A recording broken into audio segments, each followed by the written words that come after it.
झूठ के आगे न झुकूं ये हुनर सिखा दो मुझे।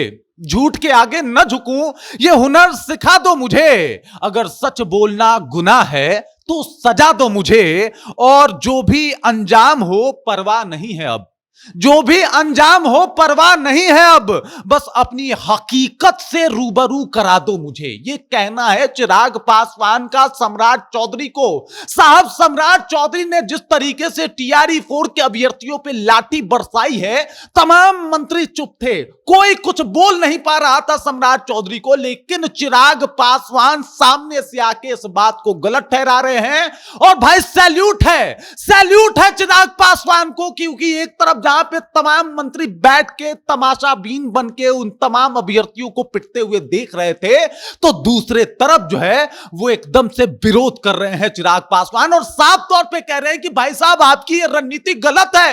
वो लोग जॉब मांगने आए थे, आप उनको लाठी दे रहे हैं। वो लोग आके अपने बातों को सिर्फ मनवाना चाहते थे और आप उनको पीट रहे हैं। आपकी पुलिस बड़ी बेरहमी के साथ उनके मंसूबों को और साथ ही साथ उनके सपनों को अपने बूट तले रौंद रही है। और ये सब कुछ हो रहा है। साहब, सैल्यूट है चिराग पासवान को, क्योंकि वो आए और सामने से आके आवाज उठाए। बड़ा कम देखने को मिलता है। आज चिराग पासवान ने जो बागी तेवर अपनाया है, उसे देख के सीधे तौर पे हमारे राष्ट्रकवि दिनकर याद आते हैं।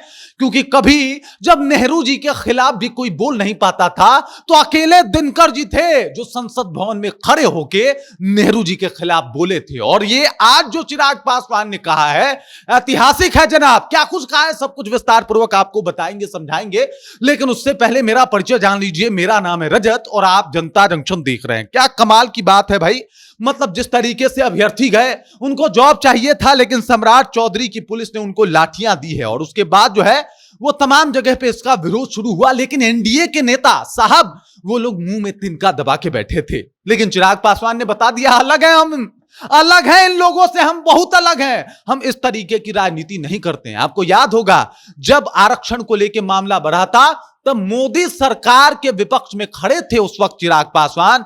सम्राट चौधरी चिराग पासवान है, ये बात आपको याद रखना पड़ेगा। चिराग पासवान ने लिखा अपने सोशल मीडिया पे जाके कि बिहार लोक सेवा आयोग के शिक्षक भर्ती परीक्षा टीआरई 4 की अधिसूचना जारी करने की मांग को लेकर शांतिपूर्ण प्रदर्शन कर रहे अभ्यर्थियों पर पुलिस द्वारा लाठीचार्ज किया जाना अत्यंत दुर्भाग्यपूर्ण और निंदनीय है। यह सम्राट चौधरी, आप सुनिए इस बयान को, यह चिराग पासवान का बयान है।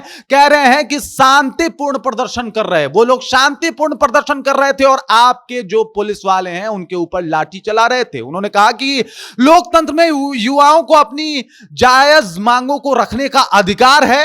शिक्षा भर्ती की परीक्षा कर रहे हजारों अभ्यर्थी लंबे समय से अधिसूचना जारी होने की उम्मीद लगाए बैठे हैं और उनकी आवाज को सुनने के बजाय बल प्रयोग करना संवेदनशीलता और संवाद की भावना के विपरीत है। सीखिए, ये सिखा रहे हैं चिराग पासवान, ये सिखा रहे हैं कि भाई साहब ये गलत है। लोकतंत्र है, राजतंत्र नहीं है कि आपके खिलाफ कोई आवाज उठाएगा तो लाठी के बलबूतों पे आप उनकी आवाज को दबा दीजिएगा।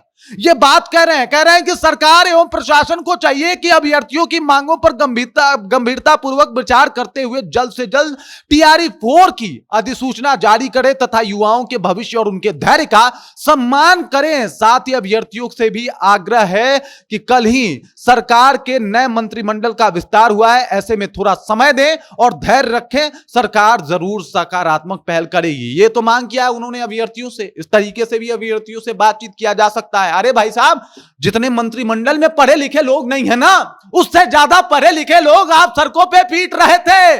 सब लोग देखे, ऑन कैमरा है। उससे ज्यादा पढ़े लिखे लोग, जितने आपके मंत्रिमंडल में पढ़े लिखे लोग नहीं है, समझ रहे बात। आपके डिग्री पे बात नहीं करूंगा सम्राट जी, लेकिन देख लीजिए उससे ज्यादा पढ़े लिखे लोग आज पीटे गए हैं सड़कों पे। ये कोई इत्तेफाक नहीं है और ये बात सोचने वाली है। इन्होंने कहा कि भाई साहब उनके धैर्य का सम्मान कीजिए, छात्रों के धैर्य का सम्मान कीजिए, क्योंकि डेट पे डेट निकल रहा है साहब।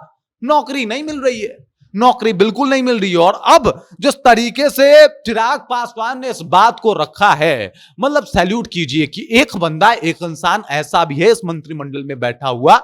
हालांकि वो बिहार गवर्नमेंट में उनके मंत्री हैं, वो मंत्री नहीं है, लेकिन उसके बाद भी जिस तरीके से इस मांग को उन्होंने रखा है, उठाया है, छात्रों के प्रति संवेदनाएं व्यक्त की है और साथ ही साथ सरकार और पुलिस के इस कृत्य को गलत बताया है और बताया है कि भाई साहब ये जो कृत्य है, ये जो काम है, ये बता रहा है कि भाई साहब किस तरीके से इन तमाम लोगों के अंदर की भावनाएं खत्म हो गई है। बाकी चिराग पासवान ने जो पोस्ट में लिखा है, जो मैंने आपको पढ़ के सुनाया, जिस तरीके से उन्होंने विरोध किया, जिस तरीके से TRE4 के बच्चों के लिए वो खड़े हुए, उसे आप कैसे देखते हैं? कमेंट कीजिए, अपना विचार हम तक पहुंचा दीजिए। बाकी आप देख रहे हैं जनता जंक्शन और मेरा नाम रजत है।